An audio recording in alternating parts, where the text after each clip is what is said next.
আমরা পুরুষরা খুব অদ্ভুত। পুরুষরা কখনো সফল হতে চায় বাবা মায়ের জন্য, কখনো সফল হতে চায় প্রিয় মানুষটাকে পাওয়ার জন্য,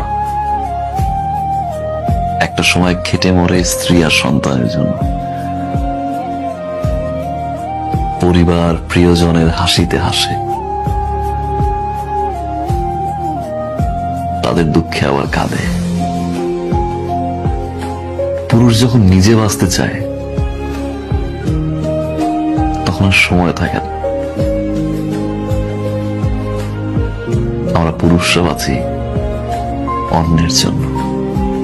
কিছু কিছু পরিবর্তন মানুষ নিজেই করে, আর কিছু কিছু পরিবর্তন মানুষের জীবনে আসে যেটা সে কখনোই চায় না, কখনোই আশা করে নাই। এরকম অনেক জিনিস ঘটে, সেটা আমার জীবনে বহুবার ঘটেছে। আমি যেটা করতে চেয়েছি সেটা করতে পারিনি। আমি যাকে আঁকড়ে ধরতে চেয়েছি সে আমাকে ফেলে চলে গেছে, বা যাকে আমি স্নেহ দিতে গেছি সে আমাকে ঘৃণা করেছে। পুরুষ মানুষকে তো সারাদিন পরিশ্রম করে ক্লান্ত হয় পরিবারের চাপে অশান্তি। জীবনটা কেন পচা তরমুজ হয়ে গেছে। তরমুজের উপরটা কিন্তু দেখলে বোঝা যায় না যে ভিতরে কি ভালো না পচা। সবাই খালি আমার গাড়িটাই দেখে, কিন্তু আমার কষ্টটা কেউ দেখে না, বুঝতেও চায় না। কাউকে ভালোবাসতে পারছি না আমি,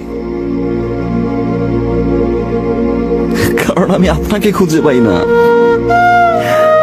আমি সেই মানুষটাকে খুঁজে পাই না যে মানুষটাকে আমি ভালোবাসি। আমি সেই মানুষটাকে খুঁজে পাই না যে মানুষটা 24টা ঘন্টা আমার খেয়াল রাখতো।